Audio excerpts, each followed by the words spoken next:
Okay, so welcome to part 3 of the bonuses for the 3 tips on how to turn a high performance mindset into results. These are just a couple of very short videos I wanted to put together just with some really practical, clear activities and steps just to help you to improve. Even if it's just watch this and you only take one step forward, that's progress. I think that's really good. So this is another really simple activity. I think a lot of the time we waste a lot of our time because we don't really know what we're doing. We're not 100% intentional on what we're doing, and we're not very conscious about how we want to be spending it or what we're trying to achieve. So Parkinson's law tells us that the activity that we are doing in this moment will take the amount of time that we're allowing for it. Say, for example, if we say it's going to take me 3 hours to clean the house, more often than not, it's going to take you 3 hours to clean the house. But if you think back to high school, to that assignment that you haven't done any prep work for, and then it's due tomorrow, and you just put everything that you've got into trying to get it in before the deadline, usually you'll be able to do it overnight. So what this does is it really helps you to focus, like, what is the reason why I need to complete this activity by this particular time? And you're being more intentional about how you spend your time, but you're doing it in a way because you're refocusing not on your work, you're refocusing on what are the things that you would love to be doing with your time instead. So if that's spending time with your family, if that's rediscovering passion and hobbies and interests and all that sort of stuff that makes life fun.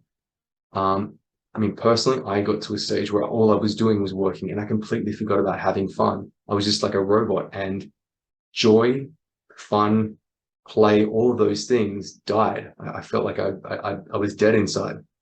So really focusing on these things brings back so much joy in life.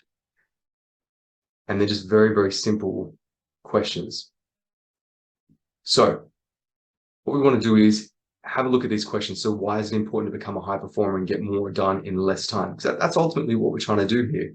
Now, it may be that you want to get more done in less time because you want to be able to create bigger goals for yourself professionally.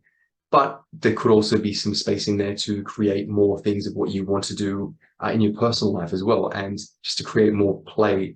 Because that, again, there's nothing to say that play and work has to be mutually exclusive. You can integrate the two. And then it's a great life to have. Next, how would you spend an extra 10 hours per week on yourself? There's so many people that tell me, I don't have the time to do this, I don't have the time to do that. And at the end of the day, when I say, okay, well, let's say for argument's sake that you did have an extra 10 hours per week, what would you spend it on? And they don't have a clue.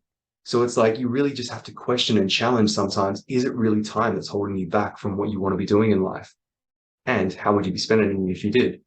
Now, some of these questions, they might sound a little bit fluffy to some of you, but thinking back to the things that you used to love when you were a kid, that was when you were your most joyful. That was when you were at your most curious. And these are things that can really help us now in our work life. So what did you love to do as a kid? What activities did you lose yourself in? It's a great thing to try and revisit, to try and recreate now, because quite often we just don't have that anymore. What activities did you like? What were you naturally gifted at?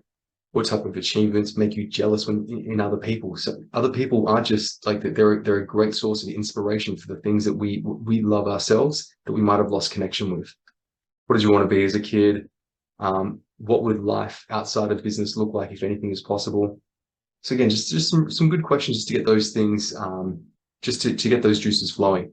And here, like, how can you use all of this above, all of the answers from the questions above, to create just one hobby that you are happy and you are motivated to make time for? You become a higher performer because you want to start to make time for more of these things that you love doing.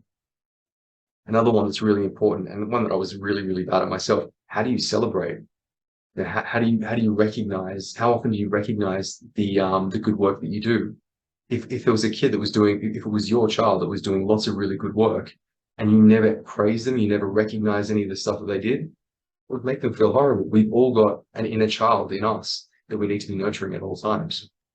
Now, with that, I want you to have a look at the next stage, which is exactly the same as the first exercise of logging how you've been spending your time or how you spent your time. So that's like an unintentional, it could be an unconscious way of how you're spending your weeks. And then I want you to create a plan for next week around all of the answers that you just came up with here. the new hobby that you're going to start bringing into your life, the things that you would love to be doing more of in your life.